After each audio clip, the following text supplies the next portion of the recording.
Hey guys, welcome back to the Spruce and Linen channel. I'm Janelle and today I'm going to show you how to make this modern minimalist tree weaving. So let's get started.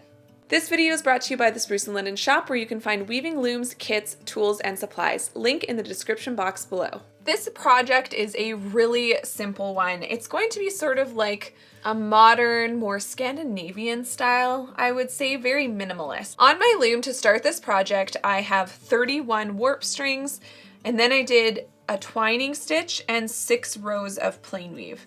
Then I've marked the center of my loom here just so that I can always make sure I'm working from center, because I do want my tree to be perfectly centered on the piece, which is why I did an odd amount of warp strings as well. What you're going to need is a chunky yarn, so like a super bulky yarn, and some roving. So I have this really pretty kind of muted evergreen color, I would say. And basically what I'm going to do here is figure out how big I want the base of my tree. So I want it in a few strings, probably in 5 on each side. So that means I'm just going to kind of pull off a piece that's about the width of my warp here, just so we have something to grab onto. So if you have never worked with roving before, just make sure you put your hands kind of far apart. So if I want it to kind of come apart there, you're just gonna gently start pulling and then it comes apart. Now what I'm going to do is split the roving. So I'm kind of trying to find a halfway point, which on this little piece is pretty obvious here, this line. So I'm just gonna split that. And then I'm going to split it again. So we're kind of working with the quarter width here for this project. Now that we have our pieces of roving, we're going to get started with weaving in the tree. So we're going to work from that center string, and basically I'm just doing plain weave opposite of this previous row. So over here I was over, and now I'm going under with the roving, and I'm going to weave that in till here. So now I have 5 strings on that side, and I'm going to do the same thing on the other side. Then you're going to really let that squish down. And what I'm going to do, because I don't want these like flaily bits on here, so what I'm going to do now is I'm going to leave about a 1/2 inch or so. Maybe that's not even a 1/2 inch, maybe that's more like a centimeter, just to make it really confusing. But just leave yourself a little bit of tail. But I am going to give it a clean cut off, because I want basically as this goes up for it to look even. And if I leave that flaily bit, it's just gonna look a little bit messy. Now that we have that in there, we're going to go back in with our plain weave. And for this first row, we're going opposite of what we did here. So over, under, over, under. And then you'll notice when you get to the roving, you're gonna be down that same channel. Don't worry about that, that's totally okay. But we do need to continue our plain weave opposite of what we did with the white yarn here. Always making sure that you're giving yourself a nice arch so that your sides don't suck in too much. And then just beat that down. And we're going to do a total of 6 rows of plain weave. So that's 1. Now we're going opposite, and this is where we'll really start to squish down. And I'm going to show you this just kind of in detail for this first row, because basically what we're doing here is we're going to beat it down so that it is like the roving is kind of built in and isn't adding more rows, if that makes sense. Let's just get that edge there nice and straight. So now you can see we are squishing it down really tight in the middle, and then your ends will be slightly looser to accommodate this piece of roving in here. So now you can just continue on with your plain weave until you have 6 rows of the off-white.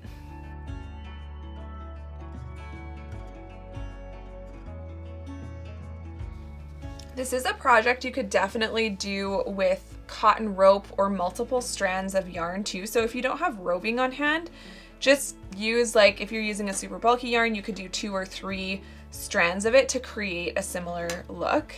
And now we're going to go in with our next piece of roving. Again, starting from the middle, but this time we're not going to go quite as far on the edges. So this is where we're coming in to create that triangle shape. So now I'm going to stop here. You always want to stop on the under so that the tail is pointing the right direction, because if we stop here, the tail is going to be underneath and we want it on top.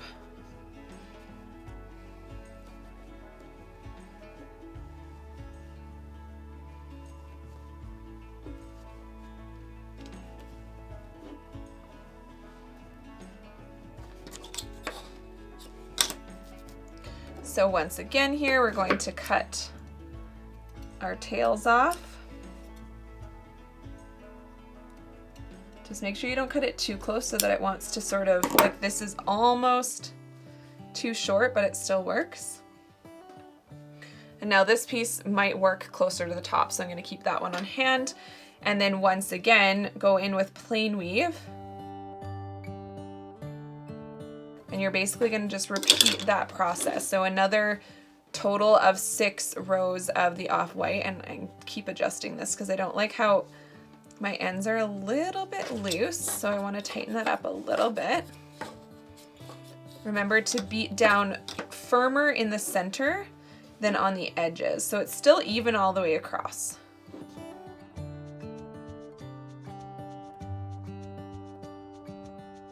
So now we're at our next section, and we're going to do the same thing once again. Weaving in this plain weave with the roving, and we're going to stop short of the last row. So here we ended on this string, and now we're ending 2 more in.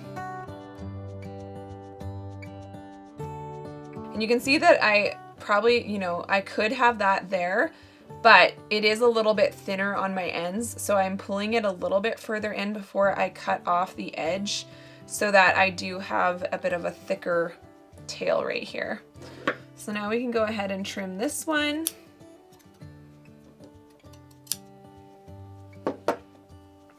And go ahead and do another 6 rows of plain weave with your background yarn.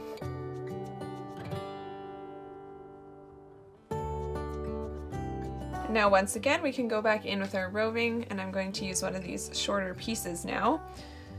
And again, just that exact same process. So now we're ending here. And of course, depending on how big of a weaving that you want to create, you could make your piece wider or just start this piece wider so that your tree is taller. But as you can see, where you begin is kind of dictates how big the tree is, and then how many rows of plain weave you do between each one will determine how tall this is. So if you had less rows of plain weave, you're going to end up with like a much shallower triangle, which won't look as tree-like. But if that's the look you want to go for, you could do that. And there's so many different shapes that you can create with this technique. Like you could do a diamond, you could even try to do a circle, lots of different options. I'm just doing one that is a holiday theme.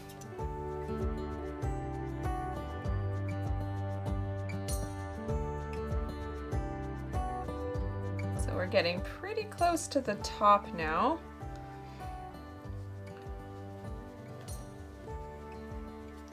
So now again, we're just coming in 2 strings in from where we ended off last time. And then back in with the plain weave.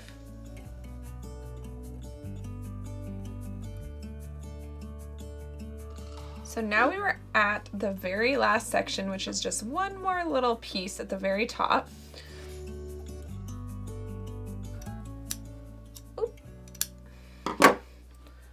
Careful not to cut it too short, which I'm just gonna try to cut it straighter here before I put it in. I'm gonna tuck that little bit in there, and then once again with our plain weave.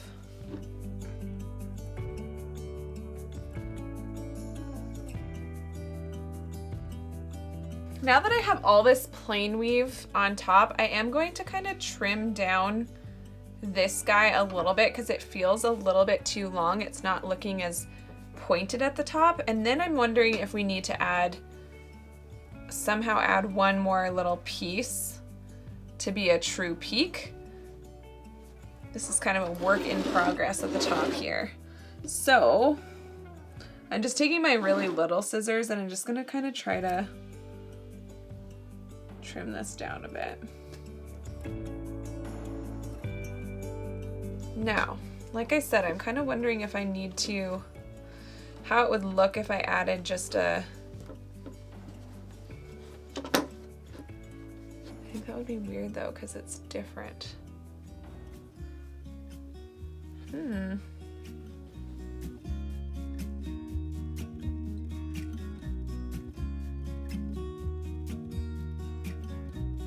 I think that's just the top. Why it doesn't like look quite right. Do we need to add like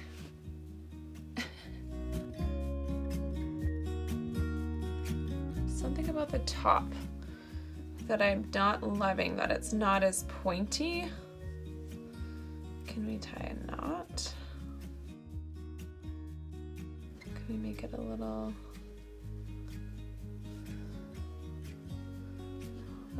nubbin? Just to make it a point.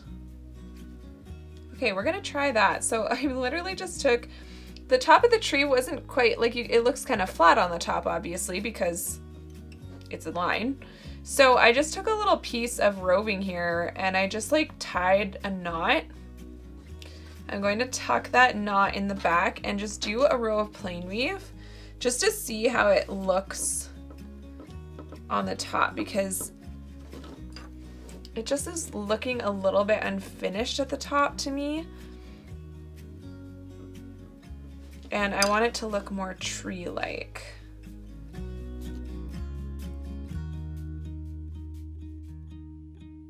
Interesting. I don't know. Maybe we need a star at the top.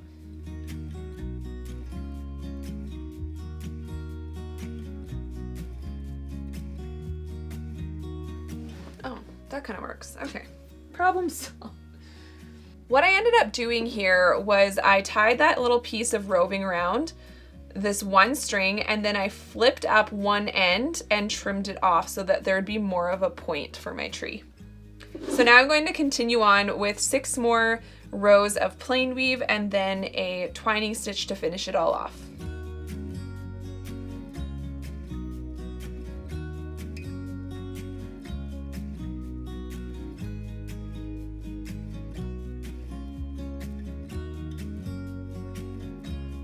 All right, you guys, so here's our modern minimalist tree weaving. I love how simple this is, and this could be both for Christmas and just regular time as well, because it does just kind of look like a triangle. Obviously, there's different ways that you could make it less minimalist if that's not your style. You could add a colorful fringe. I was thinking that would be really cute. Instead of doing this little piece of roving at the top, you could actually stitch in like a yellow star to make it feel more Christmassy. You know, you could have your background more colorful. There's so many different things. I'm really excited to see what you guys do with this technique and with this project. And comment down below, what is your personal weaving style? Are you a maximalist? Are you a minimalist? Do you like modern, more traditional? I'd love to hear your guys' style in the comments below. All right, you guys, so I hope you've enjoyed this modern minimalist tree weaving tutorial. I can't wait to see your guys' versions of it, so make sure you tag me on Instagram at Spruce and Linen, and you can also use hashtag SLWeavingClub so that I can see and share your work. If you like this video, please hit that like button, subscribe, and click the bell to get notifications when I post new videos. Thanks so much for watching, and I'll see you on the next one. Boom. Cute little tree.